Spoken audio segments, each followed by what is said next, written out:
কি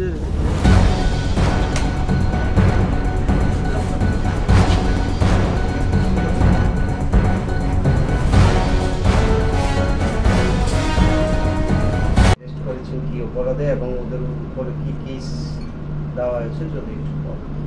হ্যাঁ, অ্যাকচুয়ালি গতকালকে আমরা মোট 5 জন কে অ্যারেস্ট করি হরিহরদোলা বাজার থেকে। তো অ্যাকচুয়ালি তারা আমাদের এখানে 2টা কেস আছে যাতে তারা ইনভলভ আছে এবং বাংলাদেশের যারা আসছেন মানে অবৈধভাবে বর্ডার ক্রস করে আমাদের রেল স্টেশনে বহিরাজ্যে যাওয়ার চেষ্টা করছেন তাদেরকে হেল্প করতো। তো ওই সুবাদেই আমরা গতকালকে বিএসএফ এবং মধুপুর থানা এবং আমাদের যে সিস্টার এজেন্সি আছে সবাই মিলে আমরা গতকালকেই 5 জনকে অ্যারেস্ট করেছি।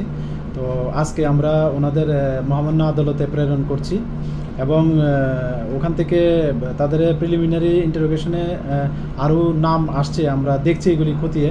তো যারাই ওইটার সঙ্গে যুক্ত থাকবে আমরা অবশ্যই তাদের আইনের আওতায় আনব।